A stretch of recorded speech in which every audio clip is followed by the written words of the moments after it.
younger than 40, irrespective of what severity their disease is. So that's what we do. Okay, so you said that based on our findings in our in a rheumatic national registry, so we don't need to worry about our low coverage. No, I think what you're doing is right, because if you see the prophylaxis, even if you see the remedy table that you showed, the prophylaxis rates are progressively lower as you go to the upper middle income countries. Yes. That's because the age of the people increases. So there was a 1 decade difference between low middle, upper middle, and low income, low middle, and upper middle income. So it was a 10-year difference. We showed that the same thing in Invictus as well. So that accounts for that difference, and also that accounts for the difference in AF. But although I thought we'll ask about why you have such a high prevalence of AF, I can't account for it just by the increased age. Maybe there is something else going on. Yeah, okay. Maybe we will discuss, again later. So, Dr. Real, your slide is ready, and we would like to please have your talk in 20 minutes. Okay. Yeah, I'm sorry, committee. I'm sorry, audience. This is my fault. I sent the wrong slide to the committee. Yeah, this is my slide about the echocardiography in rheumatic heart disease, what's new from the ASE guideline. Yeah, the acute rheumatic fever and its sequelae rheumatic heart disease is still a major health problem globally. And yeah, echocardiography is the most important diagnostic tool to recognize this preventable and treatable disease. Yeah, we already know that the RHD we can treat it and how to prevent the progression of the and regression of the disease. In 2023 and last year, World Heart Federation and the ASE, they released a guideline for the rheumatic heart disease. So in the World Heart Federation, they released the guideline about how to screening and confirmatory criteria for the rheumatic heart disease, and the ASE guideline also released the rheumatic heart disease guideline. Right now, we already know a lot of provider, they have handheld equipment to make the screening is more faster, and we can use the handheld equipment to cardiac focus to make a screening is more accurate, and we can do it anywhere, we can do it in the bedside. So I think the screening for the rheumatic heart disease patient we can do it more easier.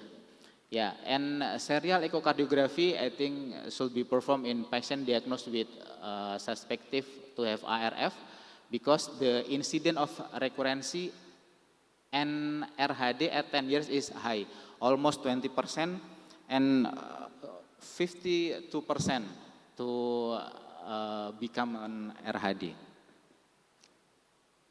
Yeah, the Prof. Kartikan already show us about the data. Prof. Ameliana also show us the data about the highest type of the rheumatic heart disease, and this is my first topic about the rheumatic mitral stenosis. The rheumatic mitral stenosis from the echocardiography is defined when the transmitral mean pressure gradient is more than 4 millimeter mercury. And the important thing is we need to see the typical morphological change about the thickening of the mitral leaflet, diastolic dooming of the anterior mitral leaflet, and chordal thickening or calcification. But no single index value should define the severity. Yeah, because sometimes when we only see the mitral valve area, it's like severe, but when we try to from the other measurement, just like pressure half time maybe, or or other measurement, they not categorized as severe. So we need to compare, or we need to accumulation about this criteria to how to make a precise categorization of the severity of the patient. And sometimes we have a patient with multivalvular disease, mitral stenosis with aortic regurgitation, or maybe aortic regurgitation with aortic stenosis. Later I will discuss about this condition. Yeah, the rheumatic mitral valve characteristic morphology, just like commissural fusion, leaflet thickening, restricted, hockey-stick, or Duming morphology. I think we already familiar with this echocardiography view, and when we see the condition, I think we can already diagnose the patient with mitral stenosis. And when we see the patient with mitral stenosis, just like the previous speaker say, 100% of mitral stenosis is rheumatic heart disease. And one of these, our patient in Sarjito, we perform the PTMC or BMV with fusion imaging. We can fusion from the catheterization lab and the echocardiography view, and I think it more become easier to interventionist to perform the balloon mitral valvulotomy. Yeah, and then the second disease is rheumatic mitral regurgitation. The rheumatic mitral regurgitation caused by incomplete leaflet coaptation. So in this guideline, they say to classify the severity, we can see the other guideline, and I just take only one guideline for ASE guideline 2017, but the other guideline from the America Heart Association or maybe from the European Society of Cardiology, they already mentioned about the severity of the mitral regurgitation or mitral stenosis. But in this ASE guideline, they say the mitral regurgitation is considered severe when the vena contracta is more than 0.7, vena contracta area 0.4, regurgitant volume more than 60 milliliter, and so on. Yeah, rheumatic mitral regurgitation, the pathological, when we try to diagnose the patient with pathological mitral regurgitation, so we must meet this criteria. We need to see the hollow systolic jet at least 2 view, the jet length is more than 2 centimeter, and the peak mitral regurgitation velocity is more than 3 meter per second. But the guidelines say that the jet length or the regurgitant velocity doesn't necessarily affect the severity. Yeah, the severity we can see from the other guideline, a lot of criteria to classify the severity of the mitral regurgitation. And the next is aortic stenosis. The aortic valve involvement always occur, and the regurgitation, aortic regurgitation is more common, about 47% than the aortic stenosis. Yeah, the characteristics, commissural fusion, and then fibrotic thickening, and from the guideline, they say that the severe AS is when the aortic Vmax more than 4 meter per second, the gradient more than 40, the area more than less than 1 centimeter, and the index alpha less than 0.6 centimeter.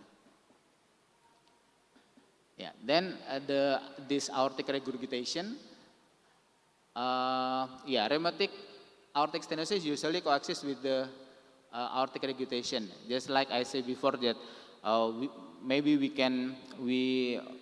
a lot of our patient in the multivalvular disease, or maybe with single valvular, but multi-disease. Aortic, but there is aortic regurgitation and aortic stenosis. And this is the morphology of the aortic regurgitation. And the severe aortic regurgitation, the criteria just like in our slide, that pressure half time less than 200 seconds. And one of the important things we need to evaluate the flow reversal or diastolic flow reversal in descending aorta. And when we already see the diastolic flow reversal and descending aorta, it might be the severe condition. Rheumatic tricuspid stenosis actually is quite rare, and the important thing from the tricuspid stenosis or rheumatic tricuspid stenosis is the first thing we need to evaluate, this is primary or this is secondary tricuspid valve disease, stenosis or maybe the regurgitation. But when we see the patient with this condition, the tricuspid stenosis,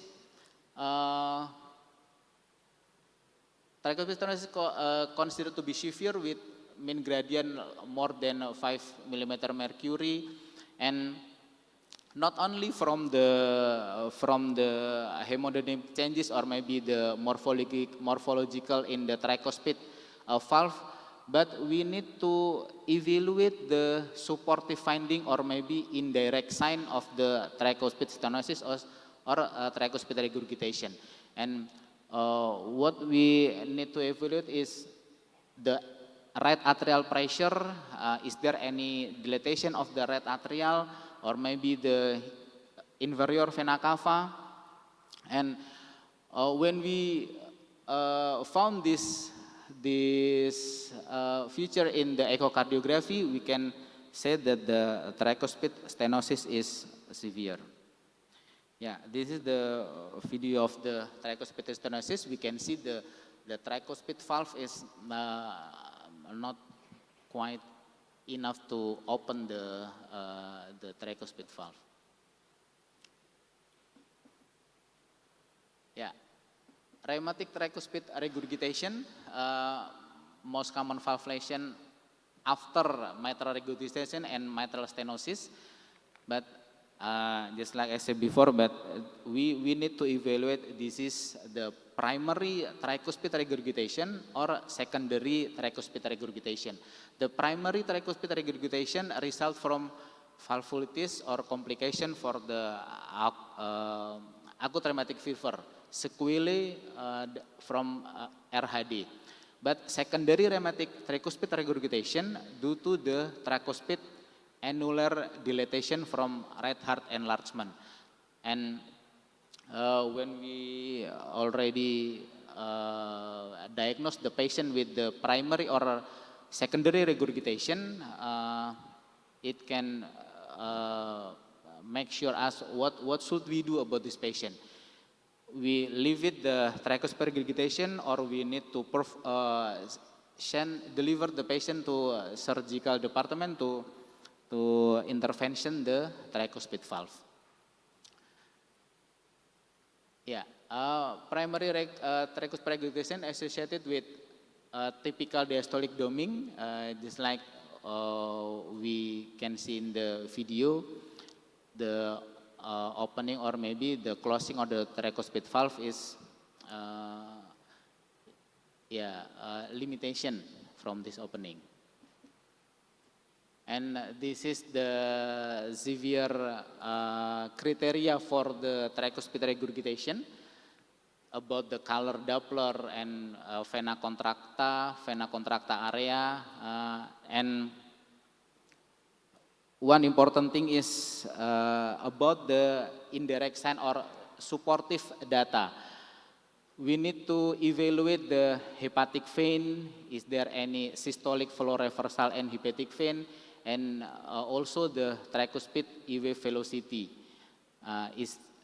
when we see this criteria in our echo, we can diagnose the patient with severe tricuspid regurgitation. Yeah, the pulmonic stenosis is very rare. If we see in the previous speaker, they say the pulmonal stenosis or pulmonal valve disease in rheumatic heart disease is 0%. So this is very rare, but maybe sometimes we can see the patient with rheumatic pulmonary valve stenosis, and it's always associated with mitral stenosis.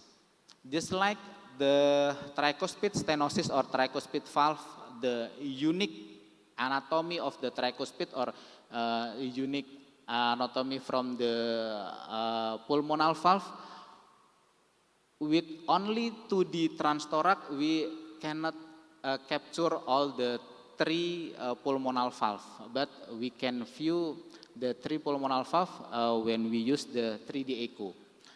And this is the criteria of the severe PS, when the velocity of more than 4 meter per second and the gradient more than 35 millimeter mercury. Pulmonary regurgitation, the isolated, I think there is no data. They say that has not been reported in large modern survey and very rare, but this is the criteria when we see the patient with the pressure half time less than 100 millisecond, we can say that the pulmonary regurgitation is severe. And yeah, the indirection or the supporting data, we can see how about the leaflet and diastolic flow reversal. Diastolic flow reversal, we need to check the reversal flow in the pulmonary artery, the main pulmonary artery, or in the branch pulmonary artery. And the airway dilatation and the dysfunction of the right ventricle. We need to check the airway dilatation as supportive data for the severe pulmonary regurgitation. Yeah, and this is the last that I already say about the mixed valvular disease. It's very common in rheumatic heart disease in our country, or maybe in our hospital. We can see a lot of mitral stenosis with mitral regurgitation, or maybe mitral stenosis with aortic regurgitation, and we need to be careful about the severity of this mixed valve disease. So, measurement of anatomic valve area by planimetry should be performed in case of combined mitral stenosis and aortic stenosis, because the hemodynamic changes with mitral stenosis and aortic stenosis can interfere the measurement when we only measure with the Doppler measurement. And so from this guideline, they say that when we see the patient with mitral stenosis and aortic stenosis, we need to measure the area by planimetry. And in concurrent, AR with MS transmitral inflow should be carefully distinguished from AR flow. In the picture, we can see that the jet from the mitral stenosis and aortic regurgitation is in the same way. So sometimes we a little bit confused. This is the jet from the mitral stenosis, or this is the jet from the aortic regurgitation, particularly in patients with aortic fibrillation. Aortic regurgitation and aortic stenosis, more than moderate severity if they coexist. The alpha calculated by continuity equation remains applicable. So not from the planimetry, because in aortic stenosis, in rheumatic heart disease, sometimes we difficult to find the area of the aortic valve area, and the guidelines say that the continuity equation remains applicable. The use of volumetric quantification of regurgitation is rendered inaccurate in the multivalvular rheumatic involvement. Yeah, so my take-home message of my presentation, rheumatic heart disease is a major health problem. Echocardiography is the most important diagnostic tool to recognize this preventable and treatable disease. Echocardiography diagnosis of rheumatic heart disease is made when the typical finding of the rheumatic valvular with thickening or maybe nodular fibrosis, commissural fusion, and the other feature of the leaflet. And given the indispensable role of echocardiography, the entire spectrum of rheumatic heart disease management need an integrative, comprehensive approach of its echocardiographic modality is recommended. Thank you. Assalamualaikum warahmatullahi wabarakatuh. Waalaikumsalam warahmatullahi wabarakatuh. Thank you very much, Dr. Real, for very complete explanation about what to measure in echocardiography for patients with rheumatic heart disease. Could you please sit in front? And I would like to open only one question since the time is running.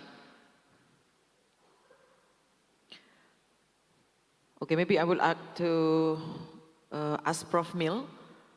Yeah, about your data. You show very comprehensive data on the Indonesian registry, and we also one of the participants. And it's very interesting that from all the centers, we have quite severe type of rheumatic heart disease probably. Do you think we have a referral bias on that? Because all the centers that provided data are tertiary centers. And seems that we have a complex multiple valve disease and also the presence of heart failure. Yes, I agree. Because the data came from tertiary hospital. So that's what I've told you, that's just the tip of the iceberg. We don't know what's under the surface. But I think that's the first step of knowing how severe is the burden of rheumatic heart disease. It's just to inform, especially the government, to you know that the government spent money, so much money for cardiac surgery. So I think that's the cost of the problem. So if we can do better to prevent disease progression to the severe one, so it will reduce the burden. So I think that's the important that for the time being is the most feasible one, collecting the information from the tertiary hospital. Yes, very interesting. So not without further ado, I think we have to close this session, and I would like to make a summary that one, we have a new insight on the mechanism of rheumatic heart disease from Professor Ganesan Karthikeyan that will further on our research area. And then the second, that we still have a lot of homework on the research about rheumatic heart disease in our country, in Indonesia, because still quite a lot of referral bias, and there has been a lot of gaps on the prevention, treatment, and also the further management in rheumatic heart disease. And the second, I think we also have quite a lot of interesting area on echocardiography field on the parameters of rheumatic heart disease, because the American Society of Echocardiography, there's not a lot of rheumatic heart disease in America. So I think we can provide more new insight on the echocardiographic parameters for rheumatic heart disease. Okay, I think we have to close these sessions given the time. So I would like to thank all the audience for all your attendance, and thank you very much. Assalamualaikum warahmatullahi wabarakatuh.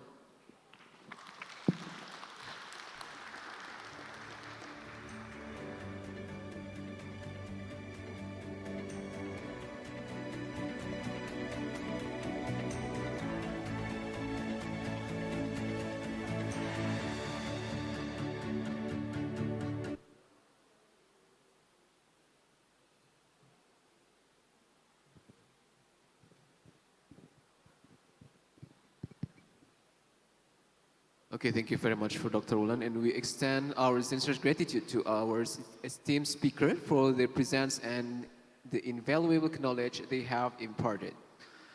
And for all the participants are invited to enjoy coffee break, so you can take your snack and coffee and have a seat back because we're going to continue to the next session. And this coffee break which will be provided in the Voyer Conference Hall. So for all the participants, you can take your snack and coffee and have a seat back because we're going to continue to the next session. The subsequent session, entitled Heart Failure Reimagine, Pioneering Solutions for Enhanced Outcomes in Management, that will be held in a Ballroom Tantrum 1, parallel with Metabolic Mayhem for the Heart in a Ballroom Tantrum 3. Thank you very much and see you in the next session.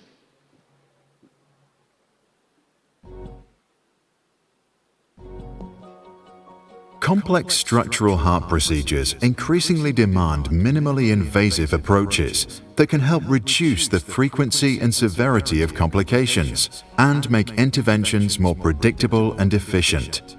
This can be achieved with clear, high-quality imaging that allows for confident navigation and deployment of devices.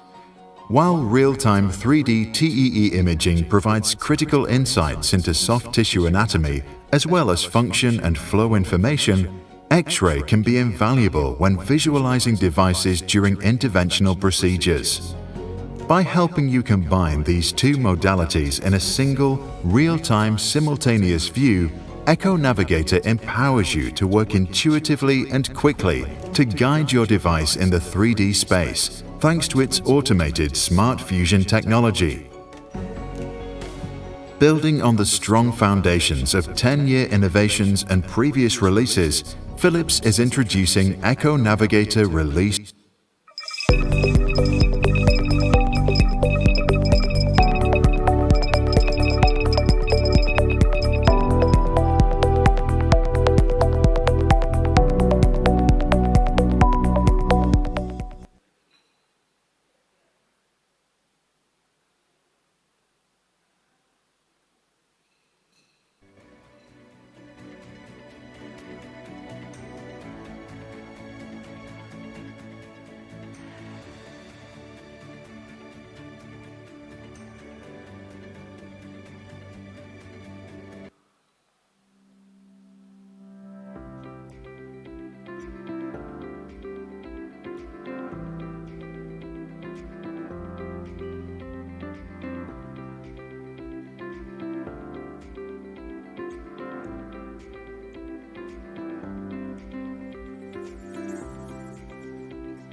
Memasuki sesi simposium kedua pada pagi hari ini dengan judul Metabolic Mayhem for the Heart.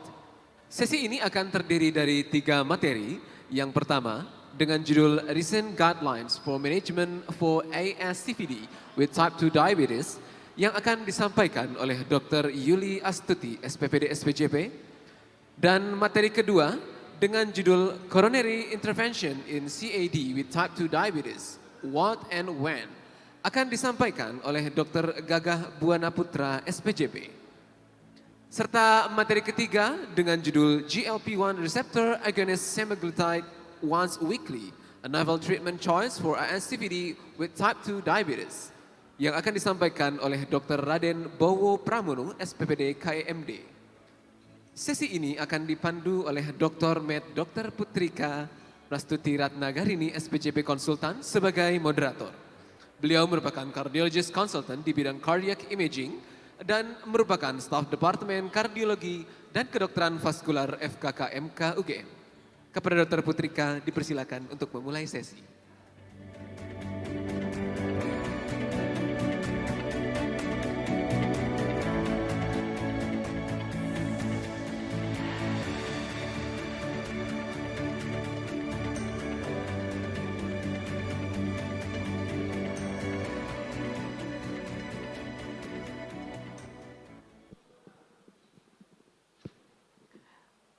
Thank you for MC for the introducing for this session.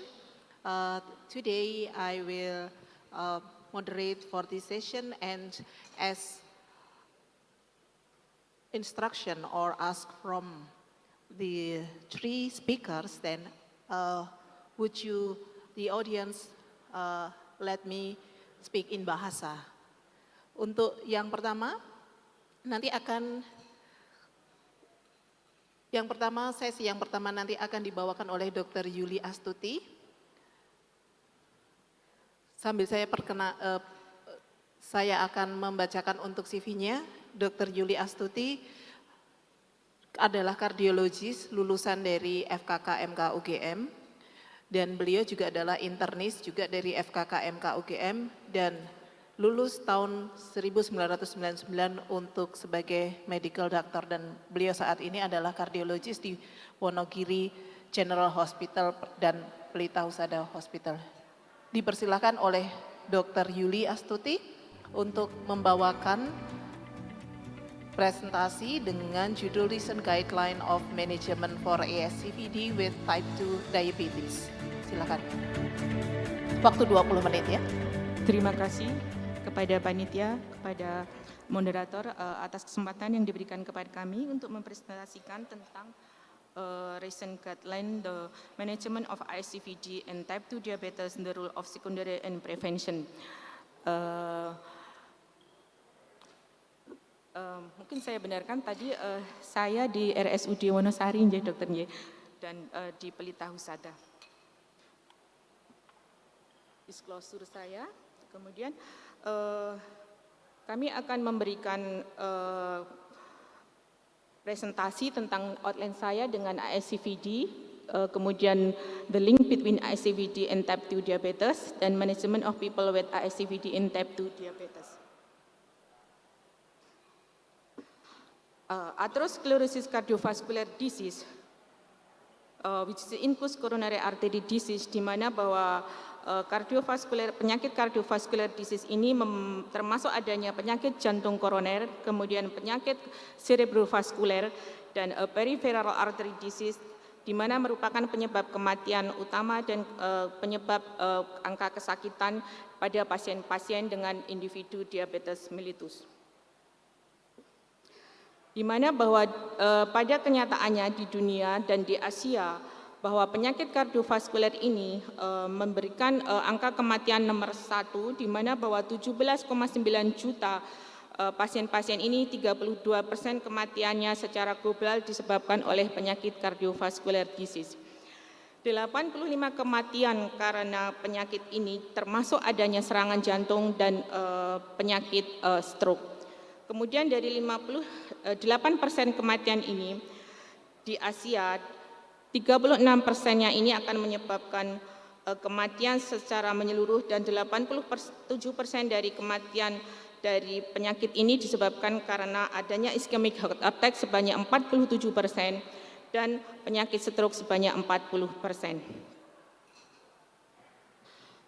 Prevalensi dan umur pada pasien-pasien dengan distribusi adanya penyakit atherosclerosis disease ini, di mana bahwa sekarang mengalami peningkatan pada pasien-pasien dewasa muda umur 15 sampai 64 tahun akan memberikan rata-rata 51%, di mana pada tahun 2009 ini meningkat sampai dengan 52% pada tahun 2019.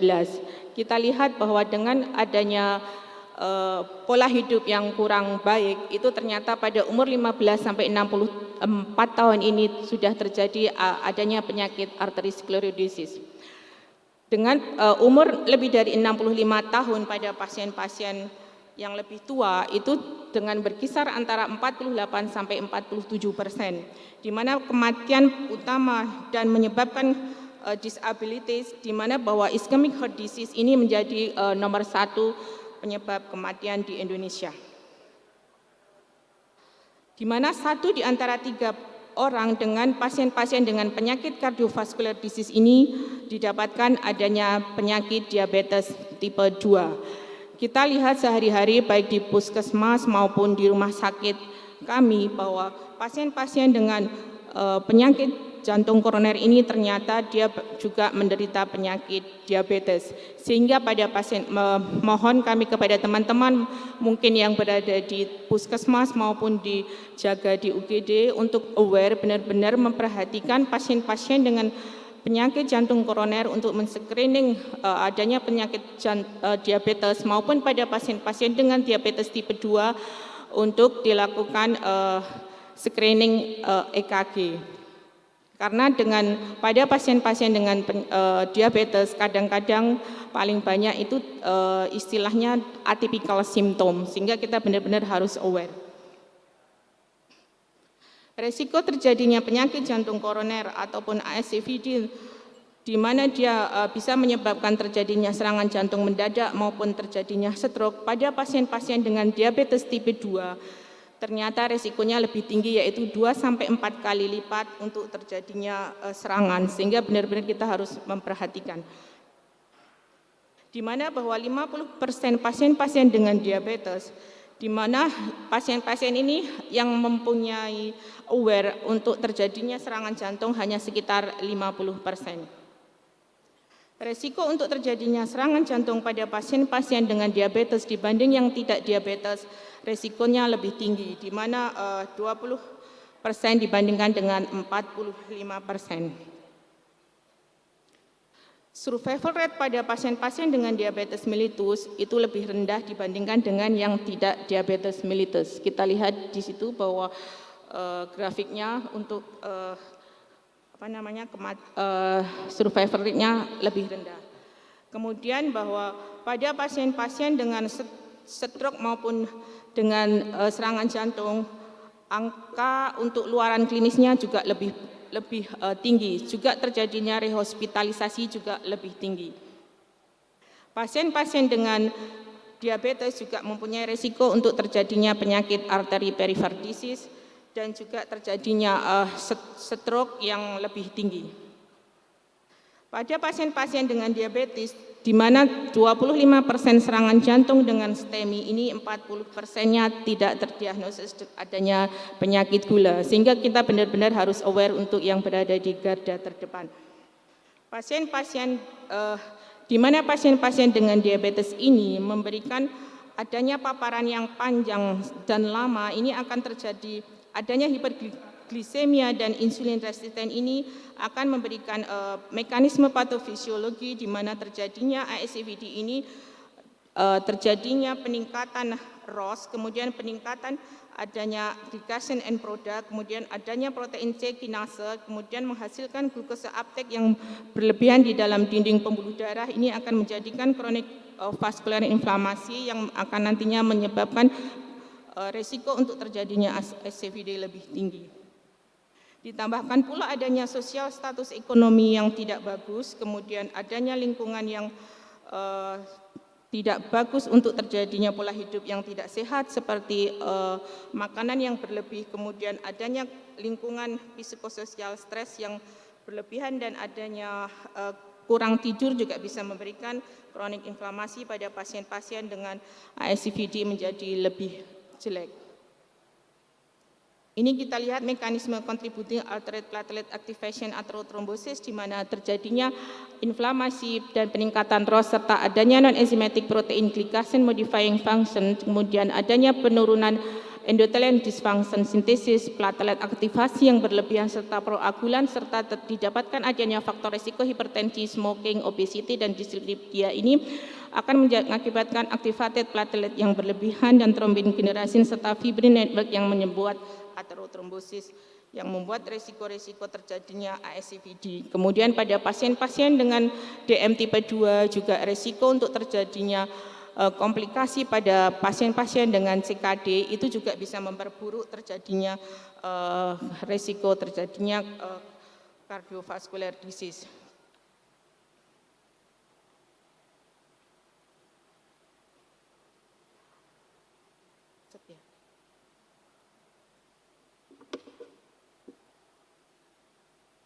Pencegahan ASCVD pasien-pasien dengan diabetes tipe 2 ini menjadikan prioritas yang utama untuk terjadinya pengurangan terhadap kematian dan peningkatan quality of life serta sosial ekonomi beban yang tinggi. Ini akan membuat untuk terjadinya pengurangan risiko cardiovascular disease dan CKD.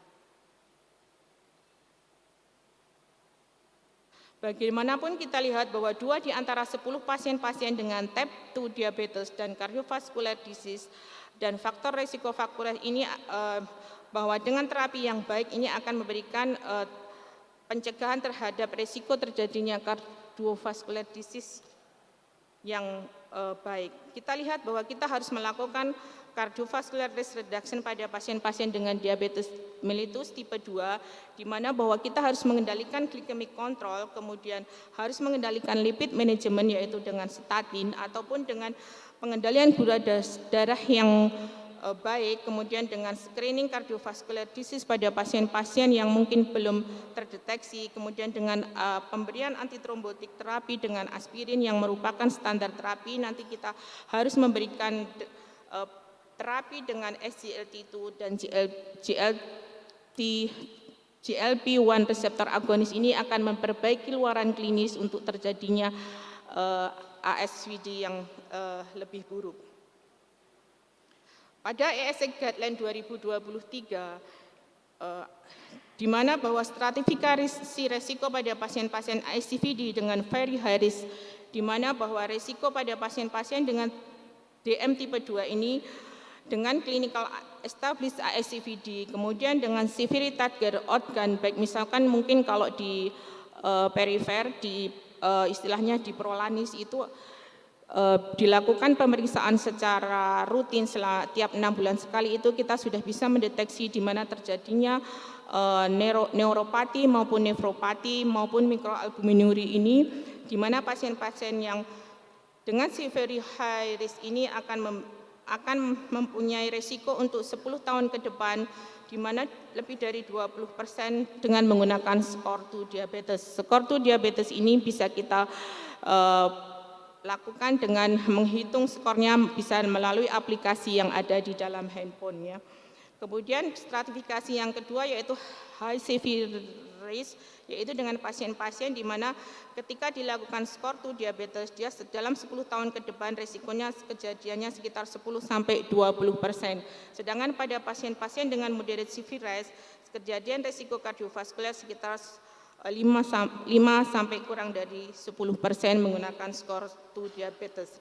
Kemudian pada low severe risk, pasien-pasien di mana 10 tahun ke depannya bisa dilakukan risiko stratifikasi di mana dia didapatkan kurang dari 5% untuk terjadian ASCVD.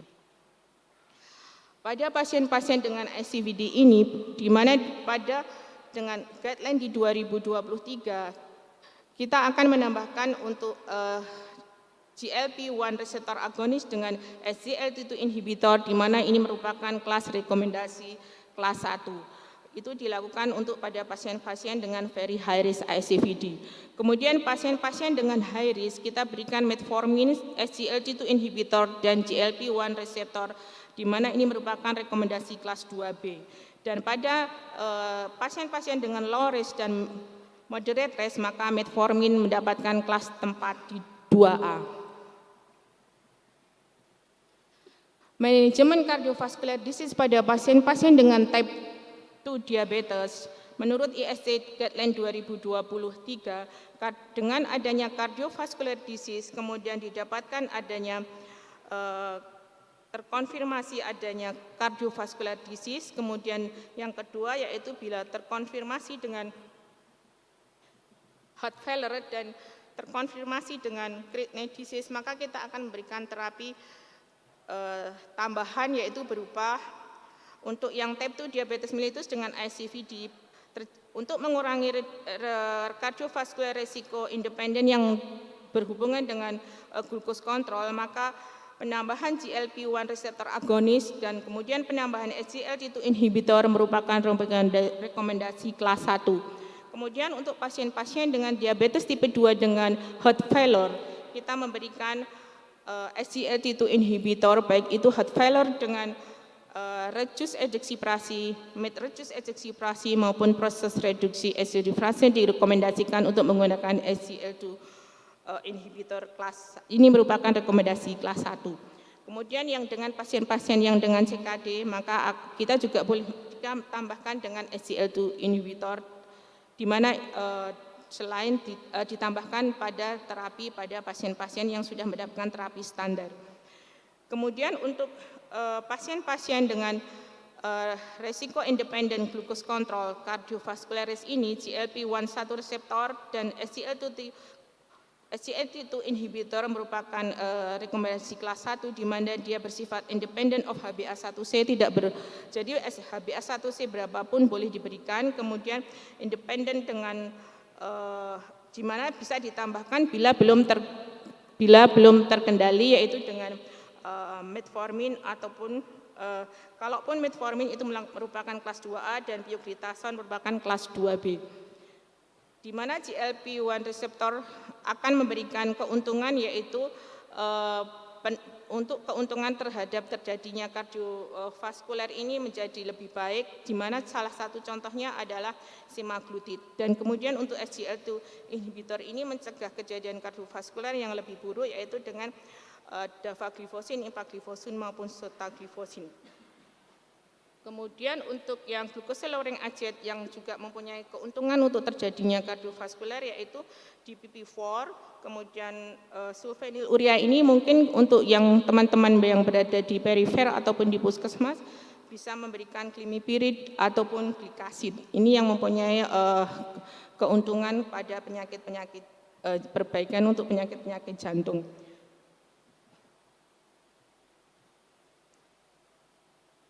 Untuk pengurangan penyakit-penyakit dengan heart failure ini akan membaik dengan SGLT2 inhibitor kelas 1. Kemudian kalau misalkan belum terkendali bisa diberikan GLP-1 reseptor yang tadi, kemudian sitagliptin, linagliptin, metformin maupun insulin. Sedangkan untuk pioglitason dan saxagliptin tidak direkomendasikan. Ini salah satu mekanismenya, di mana bahwa pada GLP-1 reseptor ini akan menurunkan inflamasi, kemudian meningkatkan endothelial function, meningkatkan vasodilatasi, meningkatkan blood flow, dan menurunkan vascular inflamasi maupun menurunkan smooth muscle proliferation, kemudian menurunkan lipid accumulation, menurunkan platelet aggregation, dan meningkatkan glucose uptake maupun LV function. Kemudian untuk SGLT2 inhibitor ini akan meningkatkan endothelial function, kemudian meningkatkan vasodilatasi maupun peningkatan RAS aktivasi, kemudian menurunkan hipertrofi maupun preload maupun afterload, kemudian menurunkan fibrosis, aritmia maupun blood pressure serta sympathetic tone, dan kemudian menurunkan inflamasi, oxidative damage, erythropoiesis dan hematokrit, sehingga membuat jantungnya menjadi lebih baik.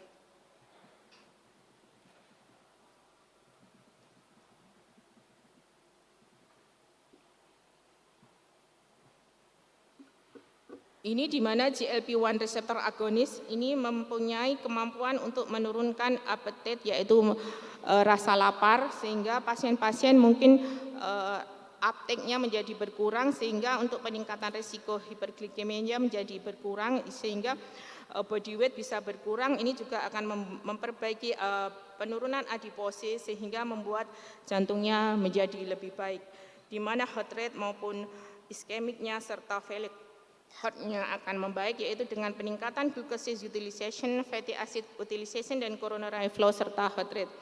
Juga terjadinya peningkatan glucose utilization, fatty acid utilization, dan infarct size-nya menjadi menurun. Termasuk juga adanya peningkatan coronary flow dan LV ejection fraction serta myocardial oxygen consumption. Ini untuk SGL2, di mana dia bisa memperbaiki ventricular loading conditions, termasuk adanya natriuresis osmotic disease, sehingga pada pasien-pasien dengan yang adanya terjadi gagal jantung dengan udem, itu bisa terjadi pengurangan udem, kemudian bisa juga memperbaiki after reduction blood pressure, serta peningkatan cardiac metabolisme dan bioenergi, dan myocardial natrium serta ion H menjadi seimbang, dan kemudian terjadi reduksi of necrosis cardiac fibrosis dan terjadinya alteration in adipokinesis cytokine production, yang semuanya akan memperbaiki untuk terjadinya perbaikan terhadap gagal jantung, kemudian juga perbaikan terhadap ginjalnya juga, di mana dia akan membuat kemampuan ginjalnya menjadi lebih baik.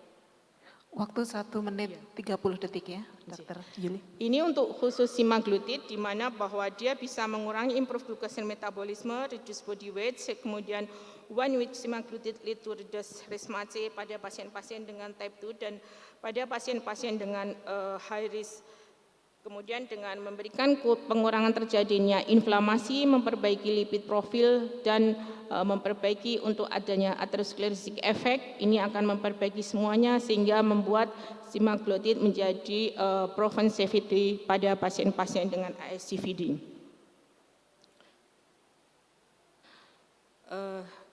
Sampai pada kesimpulan di mana bahwa cardiovascular death merupakan penyebab kematian global nomor 1 baik di Indonesia maupun di Asia, di mana bahwa atherosclerosis inflammatory disease ini menyebabkan terjadinya ASCVD, di mana bahwa 1 di antara 3 orang pasien-pasien dengan cardiovascular disease mempunyai penyakit dasar diabetes tipe 2. Pada pasien-pasien dengan diabetes tipe 2, di mana bahwa 2-4 kali kejadiannya untuk terjadinya ASCVD termasuk serangan jantung dan stroke.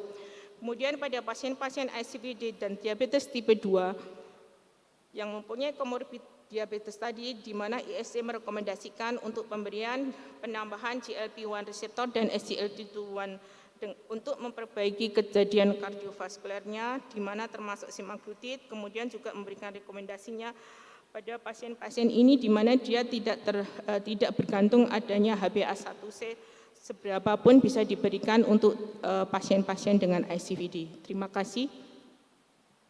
Terima kasih Dr. Yuli atas presentasinya yang menarik. Selanjutnya kita menginjak kepada presentator yang kedua, Dr. Gagah Buwana Putra. Dr. Gagah Buwana Putra adalah seorang kardiologis, beliau alumnus dari FKK MK UGM, lulus pada tahun 2020 dengan S1 Medical Doctor-nya adalah dari Muhammadiyah Yogyakarta University. Saat ini beliau adalah seorang kardiologis di PKU Muhammadiyah Gambing, juga di Asri Medical Center, dan juga beliau adalah dosen dari Faculty of Medicine and Health Science dari Muhammadiyah Yogyakarta University. Dipersilakan ke depan Dr. Gagah. Beliau akan membawakan tentang coronary intervention in CAD with type 2 diabetes, what and when. Waktu 20 menit. Baik. Bismillahirrahmanirrahim. Assalamualaikum warahmatullahi wabarakatuh. Terima kasih kepada panitia dan moderator atas kesempatannya kali ini untuk bisa memberikan materi di topik JCU kali ini. Judul materi yang akan saya sampaikan untuk pagi hari ini adalah intervensi koroner ya pada kasus penyakit jantung koroner, khususnya pada diabetes tipe 2. Apa itu dan kapan? Ya, jadi seperti yang sudah disampaikan oleh pembicara sebelumnya, bahwa ternyata diabetes itu akan memberikan dampak kepada perubahan terutama anatomi di arteri koroner itu cukup berbeda dengan bagi yang mereka pasien-pasien yang penyakit jantung koroner tetapi tidak ada komorbid dengan diabetes. Ya, salah satu tandanya adalah dia akan lebih banyak yang asimptomatik atau silent ischemic, mungkin